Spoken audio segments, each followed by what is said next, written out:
Hey everybody, welcome back to my YouTube channel. Today we're going to sketch where we live. I'm Amanda Close, I come to you from Brooklyn, and I'd like to share some of the work I've done in the past and show how you might incorporate some of these practices into your own art journal. I live in a part of Brooklyn called Dumbo, which is right nestled beside the Brooklyn and the Manhattan Bridge. I love to get out into the park and sketch as often as I can.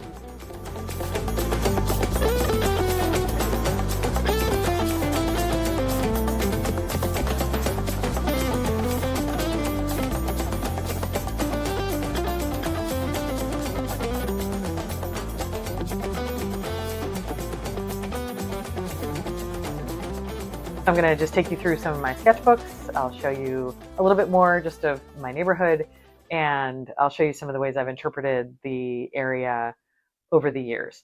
It is funny because I had a really hard weekend. Our little puppy ate the remnants of somebody's joint.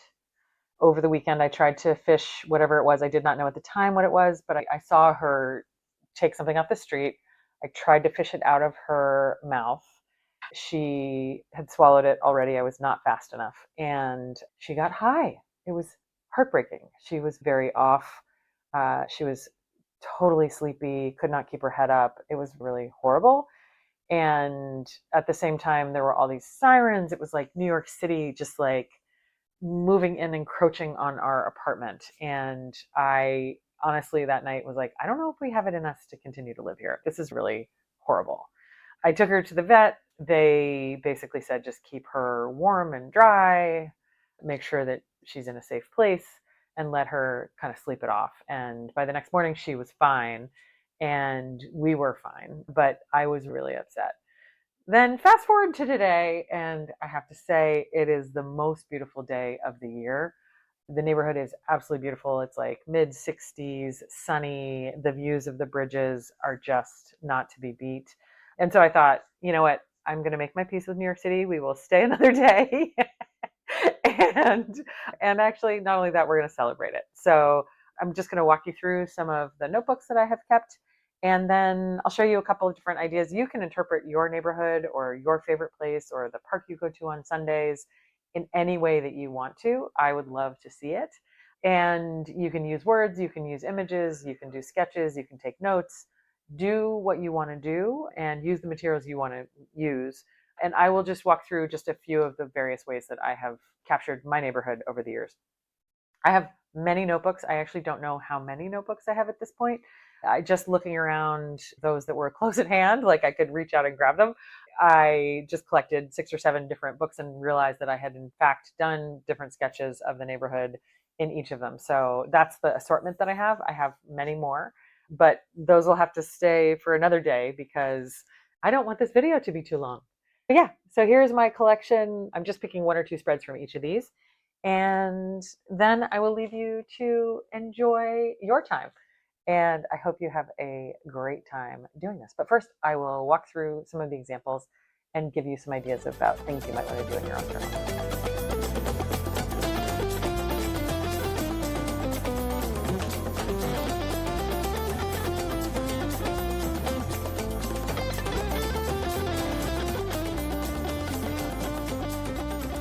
Okay, I am ready to show you just a few of the ways I have captured my neighborhood over the years. And I'm going to start with some of the earliest ones and go up to present day just to see progression. Also, how sometimes my earlier things were even better than my later things. But it doesn't matter. It's all about capturing that moment in your sketchbook. So this is, I think this might be the first one. This is 2016. This is an early sketchbook of mine with lots of early drawings and stuff. And I love the sketchbook, even if it's not technically all that great. This was the Manhattan Bridge before a storm in 2017. Probably one of my earlier attempts at trying to capture the spirit of the neighborhood. So this is right down in Dumbo. Let's see, this is from, let's go to this one next. I think this one has a couple of different ones. So this was from 2018. So this is a couple of years later. I had done just a capturing of what my day was like. This is a lot like sort of a draw your day style, which if you've never seen Samantha Dion Baker, I highly recommend her books and her Instagram and her, I think she's on Skillshare. There's so much you can check out from her. So definitely worthwhile to do that. And I just had just a flavor of the neighborhood, just the bridge and some other things going on.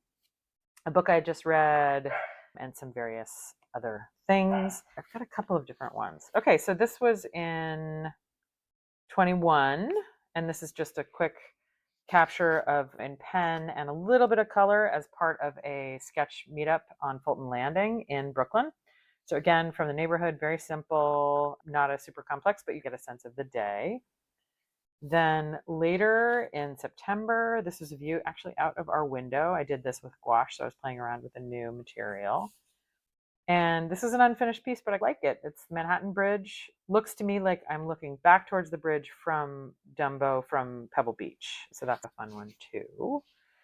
Then let's see, this is 2019, looking at the area around the tobacco warehouse. And this one was just a view from my son's soccer game down on Pier 5. Pier 5? Yes, it's Pier 5, looking back at the financial district. So again, these are all done from the Brooklyn waterfront. A fun thing to do. More recently, I've got this one, which I had done, let's see, November of last year. Mostly, I believe this is just watercolor, and I just wanted to get out and do some sketching, and so I was playing with the bridge. Again, it's the Manhattan Bridge with the high rise behind it, which wasn't always there. So this is the other one that we had done in my most recent walkthrough. This is also from 2020.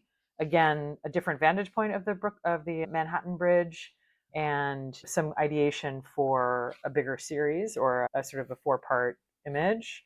And then this is of the Brooklyn Bridge. This is where obviously the two come together with the view from the Dumbo Park. So again, different treatments.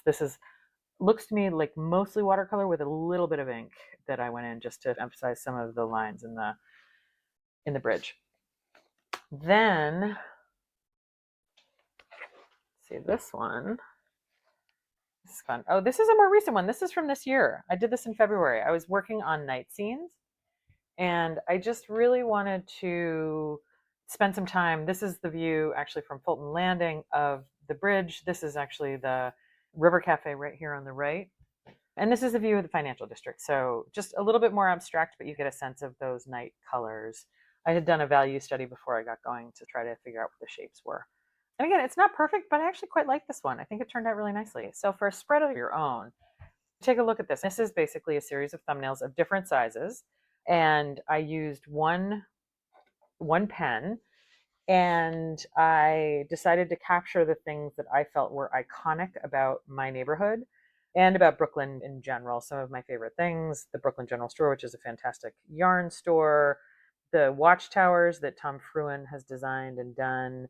This is one of the iconic buildings in downtown Brooklyn. This is Brooklyn Strategist, which is just a game spot, like a strategy game store where my son at the time was doing, I think, chess and maybe some D&D.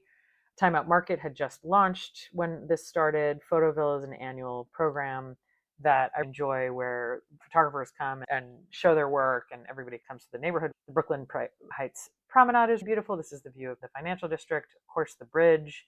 Margs and Guac at Alma, which is a great little restaurant down on the waterfront. A tree grows in Brooklyn. The Watchtower, which now is no longer, but at the time it was still showing the time and temperature every day. The Cyclone down at Coney Island, the Nets, and the Marathon. So this, and the F train. Don't forget the F train. That's a really iconic piece as well. And the Brooklyn Public Library, of course. So I think that this is an interesting one to look at because if you go to a particular part of your neighborhood regularly, you probably could put together a spread like this in your mind or by sitting in different places pretty easily. Like just thinking to yourself, what are those things that are really natural to your neighborhood, and what do you want to do with it? So this is a kind of a neat way to journal, and I liked having the borders. It's almost like panels in a cartoon. And when I was actually first starting to do some art journaling, my son went through a pretty hardcore cartoon phase where he wanted to make comics.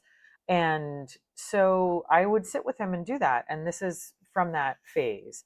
The great thing about this is that I don't even think about color. So it's really just about the content. Maybe I did do some fun things with the fonts. You can use your handwriting in whatever way you want. It is far from perfect, and that's okay because altogether I think it comes together in a really cool spread.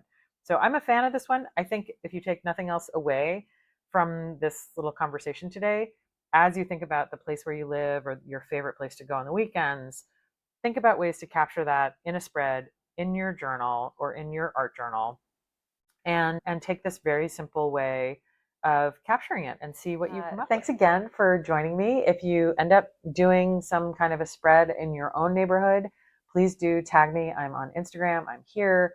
And I just love to see what you guys have made. And I hope you will join me for the next video, probably sometime next week. So thanks again. Oh, and of course, if you're interested in coming and sketching in Dumbo, let me know. I'm here all the time. Would love it. Might bring a puppy. Might happen. Okay. Thank you.